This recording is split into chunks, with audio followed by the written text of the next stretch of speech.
ये जो सीलन की समस्या होती है ये ना तो आपके घर के सेहत के लिए अच्छी होती है और ना ही आपके खुद के सेहत के लिए अच्छी होती है। अब इस सीलन की वजह से आपके घर का बहुत ज्यादा नुकसान हो जाता है। फिर चाहे आप अच्छे से अच्छे क्वालिटी का पेंट क्यों ना करा ले, पर सीलन की वजह से वो खराब होने लगता है। मार्केट में बहुत सारी कंपनियां ये दावा करती है कि उनके केमिकल का इस्तेमाल करने के बाद सीलन की समस्या खत्म हो जाती है। अब ये जो केमिकल है ये दीवारों के ऊपर लगाए जाते हैं। उसके बाद आपको ये लगता है कि सीलन जो है वो खत्म हो चुकी है और वाकई में कुछ दिनों के बाद आपको सीलन दिखाई नहीं देती है। पर इसका मतलब ये नहीं होता कि आपकी सीलन की समस्या पूरी तरह से खत्म हो चुकी है। 2-3 साल बाद उसी दीवार के ऊपर आपको वापस से सीलन की समस्या दिखाई देनी शुरू हो जाती है। इसका कारण ये होता है दोस्तों कि केमिकल का इस्तेमाल करना गलत नहीं होता है, पर जो मुख्य कारण होता है सीलन का, उसके ऊपर काम करना जरूरी होता है। उसके बाद जाकर आप केमिकल लगाते हैं, तब जाकर आपको 100% रिजल्ट मिल सकते हैं। तो जानते हैं वो कौन कौन से कारण होते हैं जिसकी वजह से सीलन की समस्या निर्माण होती है और उसके क्या सॉल्यूशंस होते हैं। सबसे कॉमन समस्या हो जाती है जिसे कि राइजिंग डैम्पनेस भी कहा जाता है। ये जो डैम्पनेस होती है ये आपके जमीन से लेके ऊपर के दीवारों की तरफ आने लगती है।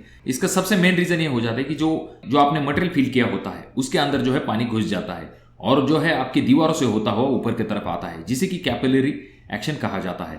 इसमें होता यह है कि जो आपकी ईंट होती है वो गीली होती है, उसके ऊपर की जो ईंट है वो गीले पानी को और भी खींच लेती है और इस तरह से जो है दीवार जो है ऊपर की तरफ गीली होती जाती है। ये चीज पहचानने का सबसे आसान तरीका यह है कि जो आपकी स्कर्टिंग होगी उसके ऊपर से जो है आपको सीलन की समस्या दिखाई देनी शुरू। तो इस चीज का समाधान आप किस तरह से कर सकते हैं, तो इसके लिए एकदम सिंपल चीज होती है जिसे कि कहा जाता है डीपीसी यानी कि डैम्प प्रूफ कोर्स। जब भी आपका फिलिंग कंप्लीट हो जाता है उसके बाद जो है आपको एक कंक्रीट का बेल्ट देना है आपकी दीवार के ऊपर। अक्सर ही अगर आप पीसीसी करते हैं तो पीसीसी आपकी दीवार के ऊपर आनी चाहिए, जिससे कि एक बेल्ट बन जाता है आपकी दीवारों के बीच में। इसका फायदा यह हो जाता है कि जब भी अगर नीचे से ईंटें पानी खींच भी लेती है, ऐसे वक्त में बीच में कंक्रीट का बेल्ट होने की वजह से पानी ऊपर की तरफ जो है वो नहीं जा पाता।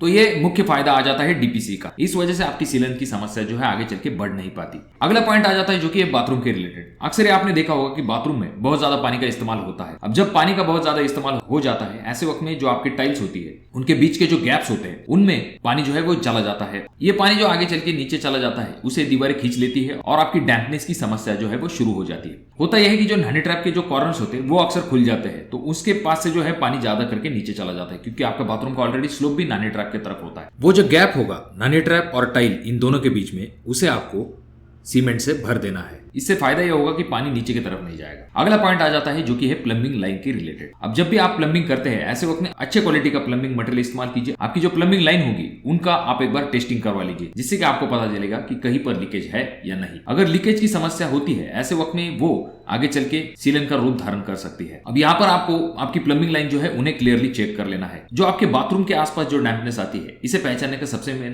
तरीका यह होता है कि आपके बाथरूम की जो आसपास की वॉल होती है वो गीली होने लगती है।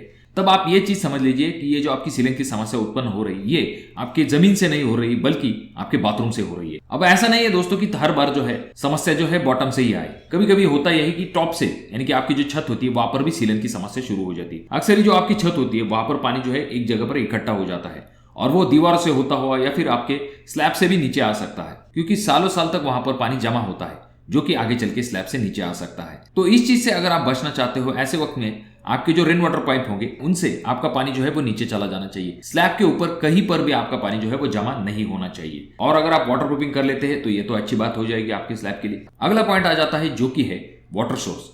अब होता यह है कि आपका जो घर होता है अक्सर ही उसके पास जो है पानी का कोई ऐसा सोर्स होता है जो कि जमीन से बहुत ही ज्यादा पानी जो है आपके प्लिंथ के अंदर भेजता रहता है। जैसे कि आपके आसपास कोई गटर है या फिर तालाब है, जिससे कि आपके प्लिंथ में जो आपने मटेरियल फिल किया होता है उसके अंदर जो है वो पानी घुस जाता है। जैसे कि आपको पता होगा कि सीलन की समस्या अक्सर ही बरसात के दिनों में आपने देखी होगी।